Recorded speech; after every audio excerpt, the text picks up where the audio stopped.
雜誌啊？好啊。係啦。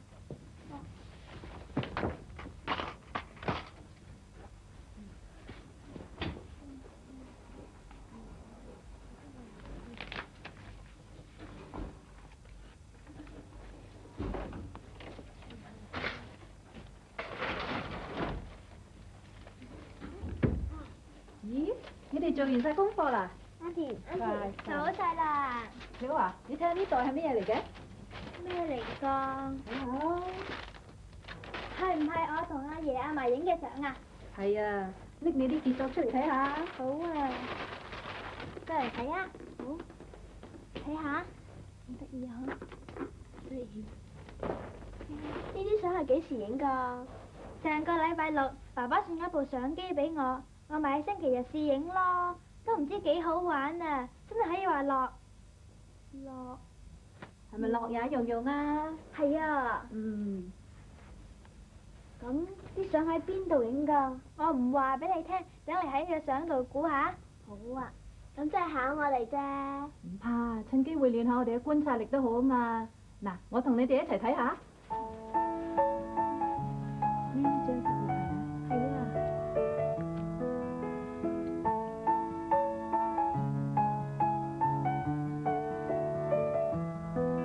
咦？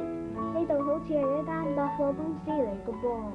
係啦，因為我哋屋企附近啱啱有一間新開嘅百貨公司，咁我哋咪順便去嗰度參觀下咯。係啊，嗱，你哋睇下認唔認得呢度係邊一個部門啊？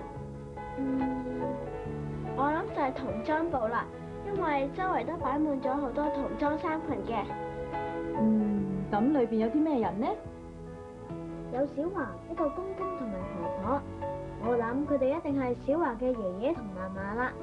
咁你又知唔知我哋喺度做緊咩啊？梗係買衫啦。係啊，小華嘅嫲嫲仲拎住一條裙，同小華試下啱唔啱添。咁你估呢條裙小華啱唔啱着？我諗啱啦。點解啊？因為佢個爺爺遞起咗隻手指公，表示好滿意，而且小華佢好開心，即係話佢都好中意條裙啦。咁你哋又估下阿爺哋有冇買到條裙俾我啊？一定有啦。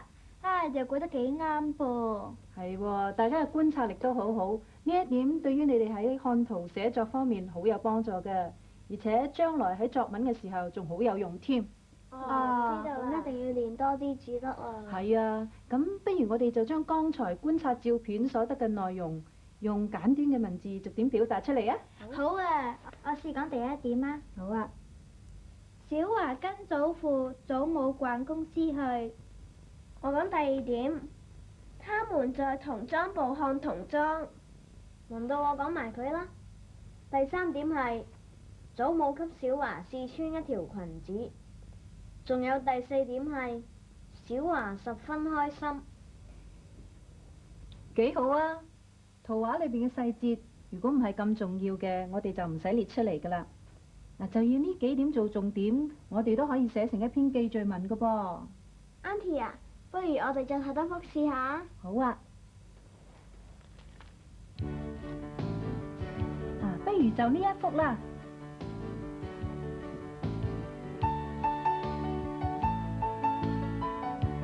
咦？呢度係快餐店嚟嘅喎。係啊，就係百貨公司裏邊嘅快餐店啦。你見到周圍嘅情況點樣樣啊？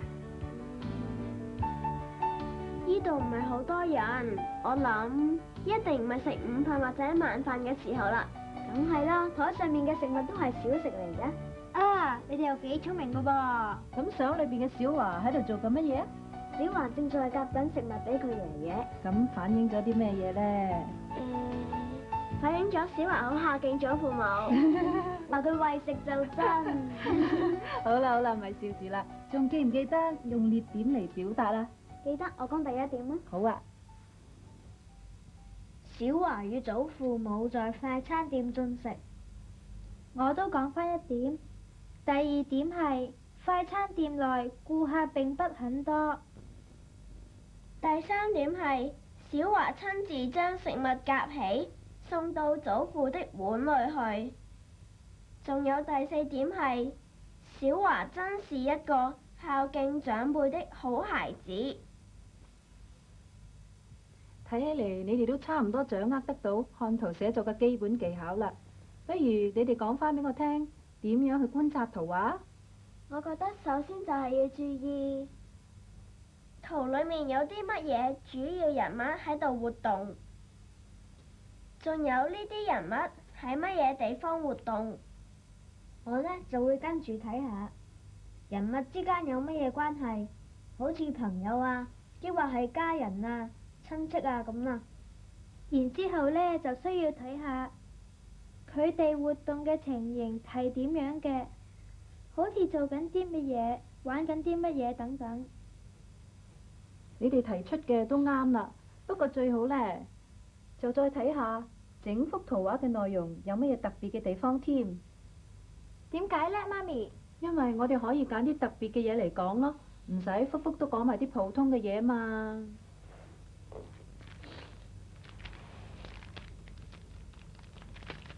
呢啲咩相嚟㗎？都冇你哋喺裏面嘅。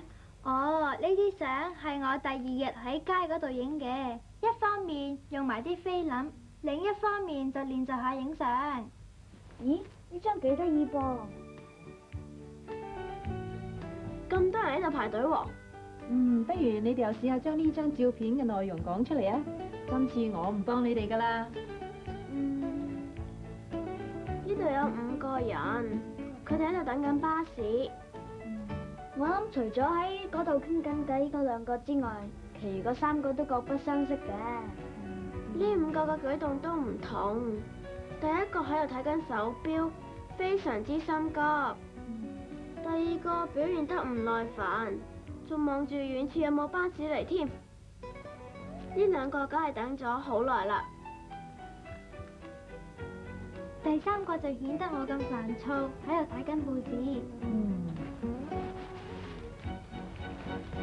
最後嗰2個仲傾偈添。幾好啊！如果用列點方式表達又點啊？等我講先。第一點，有5個人在巴士站輪候巴士。第2點，前面的2個人大概等了很久，十分不耐煩。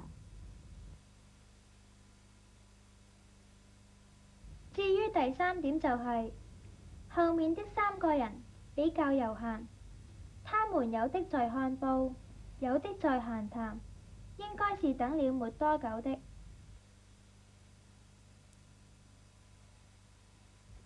最後一點係，我猜除了第4、5、2個人內，其餘的人都是各不相識的。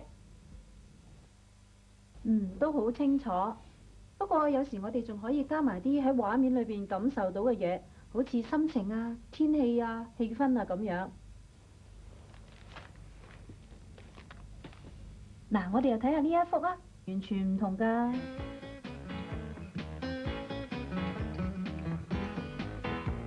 咦？咩有咁多小朋友喺度放電船嘅？係喎。我認得啦，係維多利亞公園嘅水池嚟㗎。啲小朋友大部分都玩得好開心喎。我睇佢哋都係由父母帶嚟趁熱鬧㗎。有個小朋友想用手撥啲池水喎，但係俾佢嘅媽媽阻止咗。我諗佢媽媽一定係認為好危險啦。如果用列點方式去表達呢，就係咁啦。某天天氣晴朗，維多利亞公園內有很多小朋友在水池中放電船。